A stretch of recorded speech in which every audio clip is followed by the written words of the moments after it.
He slipped the letter into the mailbox, but hadn't walked far before the mailbox's flag moved on its own. Alex froze, then hurried back to check. Finding a reply letter had indeed appeared inside. But with absolutely no one around, where could this letter have come from?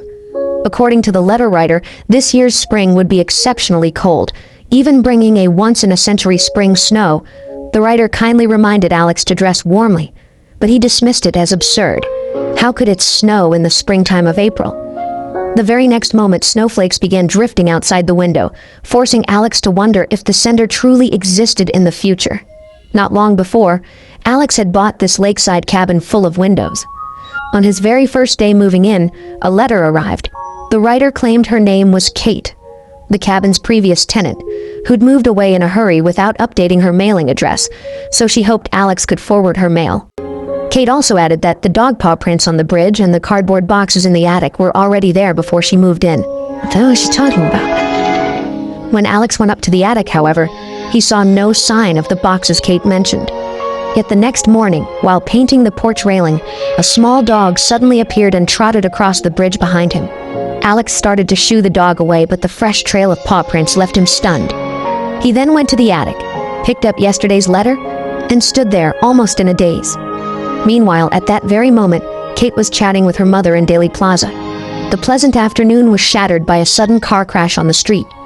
Kate rushed over, and though she performed CPR immediately as a doctor, she couldn't save the man, in the end.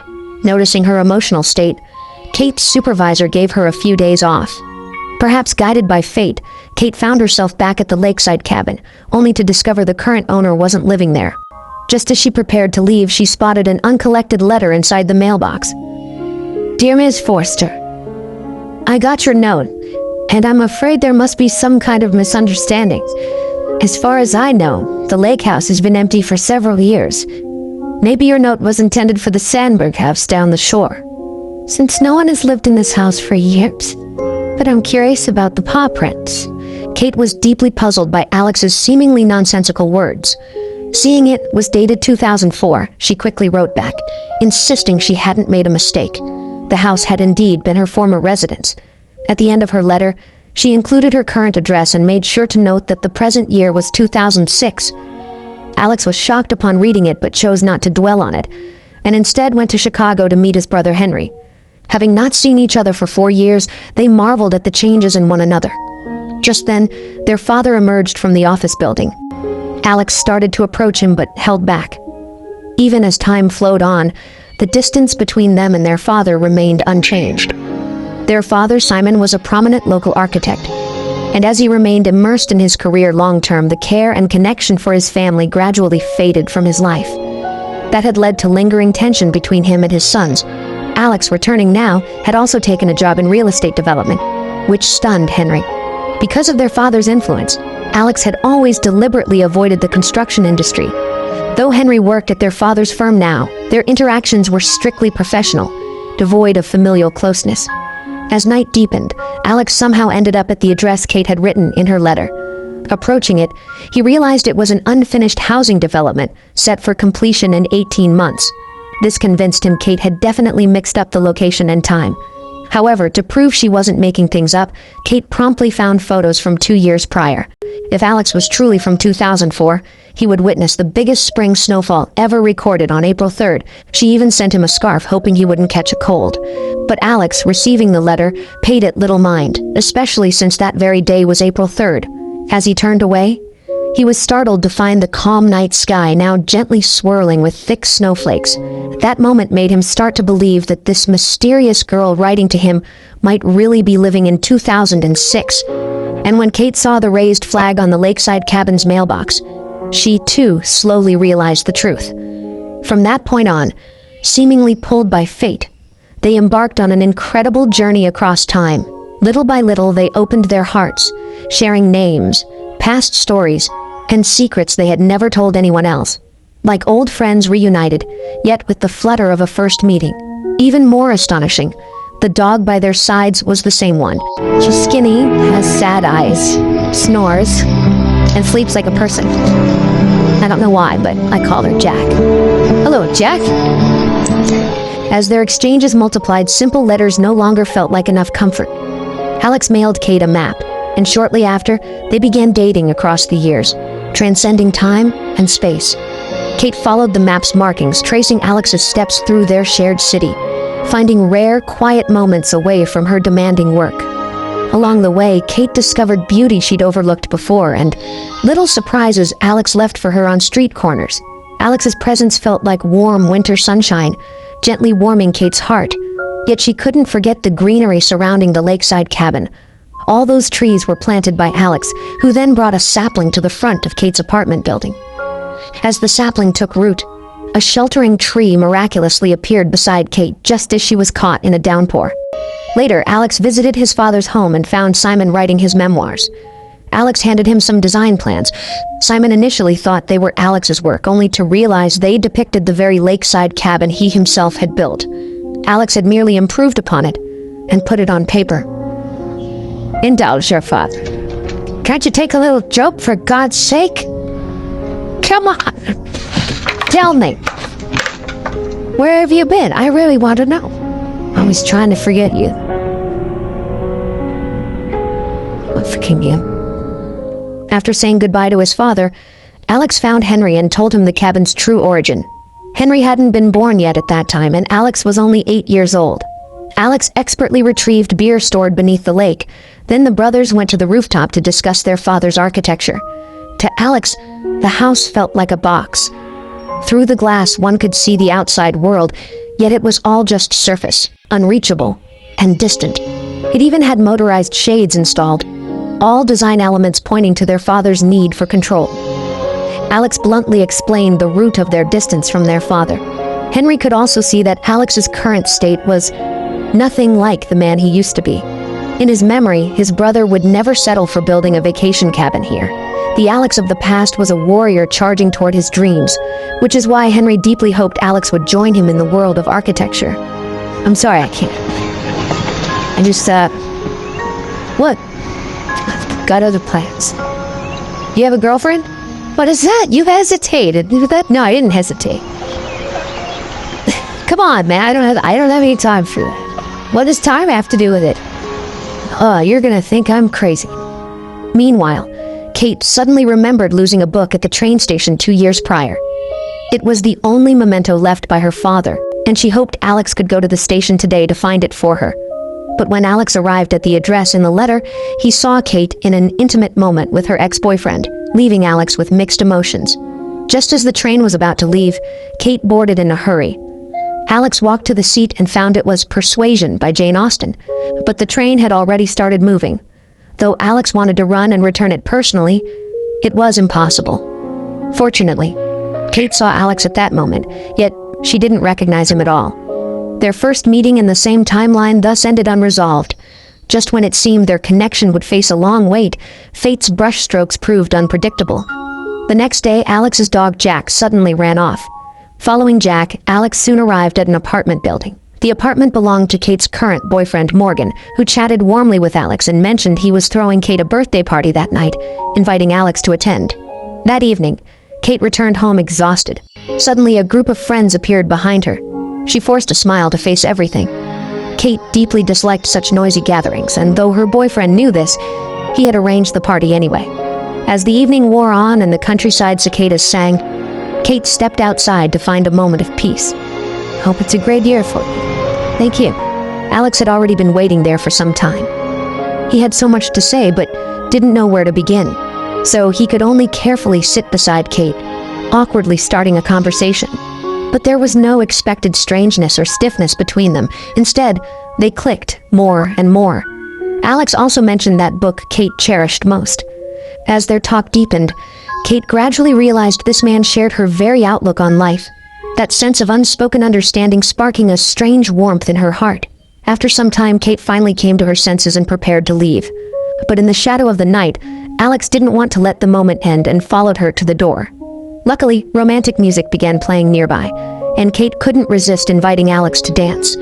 They danced a romantic waltz under the moonlight, and as the intimate atmosphere swirled around them, the distance between them closed until, in a deep moment, they kissed passionately, but right at that moment. "Kate!" Seeing the awkward situation, They had to part hastily. The next morning, Alex wrote to the Kate of 2 years later about the previous night's encounter, and only then did Kate realize that man had been Alex. She scolded Alex for being too timid, lacking the courage to express his feelings face to face. And Alex deeply wanted to voice that affection, but he also didn't want to disrupt Kate's current relationship. Fortunately, the future Kate had already broken up with her boyfriend. Alex had time and the chance to wait for that belated reunion. Yet fate is always full of irony. That day, Alex suddenly learned his father had a heart attack and rushed to the hospital. Fortunately, Simon was fine. He was continuing to sketch his memoir. But facing Alex's genuine concern, Simon remained cold, not only ungrateful but rejecting Alex's care with harsh, grating words.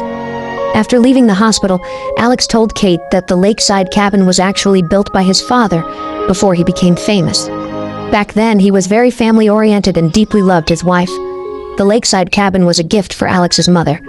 But as his father's fame grew, he became absorbed in his busy career and no longer had time for his family. He failed to balance career and home, which ultimately drove his wife away. Not long after, illness mercilessly claimed his mother's life. Yet the father did not attend the funeral. Alex then entered the hospital room, bringing coffee for his father.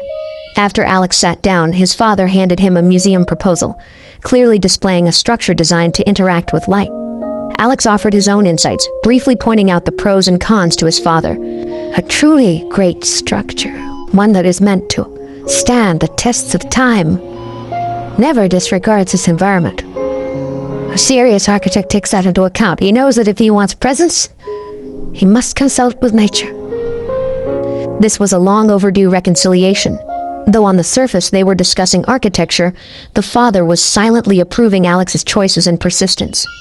He finally understood that living isn't just about building achievements, but also about learning to coexist gently with others and nature. That is the true meaning of existence. Simon pursued grandeur his whole life, yet at life's end, he grasped the value of humility. Meanwhile, at the hospital, Kate found Simon's death certificate among the records.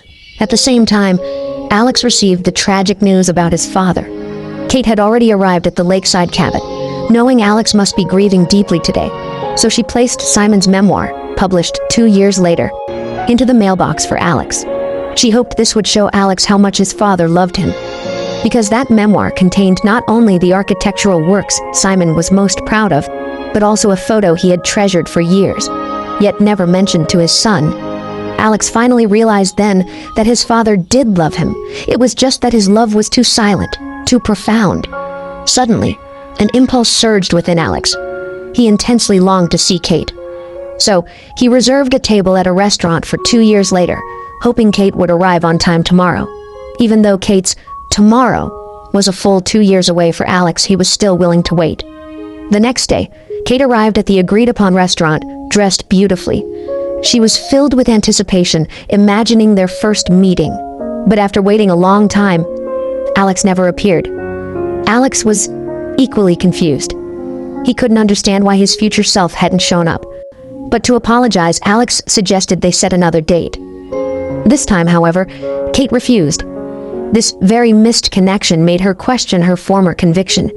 Kate began to doubt if their feelings were just a dream carefully woven by fate, destined to have no direction, no longed-for destination. Ultimately, Kate decided to break off contact with Alex and return to her real life. From then on, Alex never received another letter from Kate, yet he still wrote faithfully, day after day. But as autumn winds swept up leaves and winter snow quietly fell, he still never got a reply from Kate, and Jack ran off uncontrollably at that moment. Alex didn't chase after him. He resolved to let go and decided to leave this memory-filled lakeside cabin. Looking at the letters exchanged with Kate, his heart was a mix of emotions. But in the end, Alex sealed them all up and placed them in the attic. He then found Morgan and handed him the keys to the lakeside cabin. As Alex turned to leave, Jack somehow appeared beside Morgan. Alex later found his brother, and the two started a design studio together. Yet when the night was quiet, memories would still flood Alex's thoughts. He became obsessed with renovating the lakeside cabin, because Kate would love it there. When Henry learned Alex was no longer exchanging letters with Kate, he advised Alex to find a real woman. While it lasted, she was more real to me than any of that stuff. She was more real to me than anything I've ever known. I saw her. I kissed her. I love her. And now she's gone. Later, Kate, who was on the same timeline as Alex, moved into the lakeside cabin. However, a strange noise coming from the bedroom floor prompted her to go and investigate. She discovered a hidden compartment containing a mysterious bundle, inside of which was the book she cherished most, and right at the bookmark, a romantic phrase was written. Kate didn't understand its meaning but felt a wave of inexplicable sadness. Soon, 2 years passed. Kate, now in 2008, got back together with Morgan as she reached marriageable age. Morgan promptly bought her an apartment, and they then approached an architectural studio named Visionary Vanguard Associates for renovation design. Today was also Valentine's Day, and Kate thoughtfully prepared a gift for Morgan. The person who greeted them at the studio was Henry. Just as they finalized everything and prepared to leave, Kate happened to glance at a design drawing on the wall. It was the lakeside cabin. My brother did, actually. Who's your brother? Alex Weiler? Do you know how I can get in touch with him? Is he anywhere that I can... I'm sorry. We died 2 years ago today, actually. So only then did Kate realize Alex hadn't missed their date intentionally. He had passed away forever due to a car accident. Learning the accident happened at Daly Plaza, Kate could no longer contain her emotions. She drove straight to the lakeside cabin. With trembling hands, she wrote a warning for Alex and hurriedly placed it in the mailbox. She prayed fervently that her actions might help Alex avoid the accident. Meanwhile, Alex, back in 2006, learned from his brother that today was Valentine's Day. He remembered Kate telling him he had witnessed an accident in the square on this very Valentine's Day. So Alex rushed to the lakeside cabin, found the exact location of the square from old letters. When he arrived, he truly saw Kate. Alex could barely hold back his longing, about to cross the street, while Kate stood sobbing uncontrollably in front of the cabin. Time seemed to freeze. The mailbox flag dropped at that very moment, and Alex successfully received Kate's letter. Wait 2 years, Alex. Come to the lake house. I'm here. At the same time, Kate at the lakeside cabin heard the sound of an approaching car. She slowly stood up and walked towards the distance. The person arriving was her longed-for love. This love story, spanning 4 years across time, finally reached its conclusion. Some say time is the cruelest distance, where even breaths can't sink. But Alex and Kate's letters traversed the 2-year gap, one by one, building a bridge only they understood. They couldn't meet, couldn't embrace, yet their words comforted each other. In the loneliest hours, she had once watched him leave this world, unaware it was the moment he was rushing towards her. Perhaps love doesn't always arrive perfectly or respond promptly every time, but true love never misses its mark. It crosses time's barriers, defies fate's whims, quietly settles within our hearts, patiently waiting for that moment destined only for each other. Because love is never time's prisoner, but the soul's free bridge.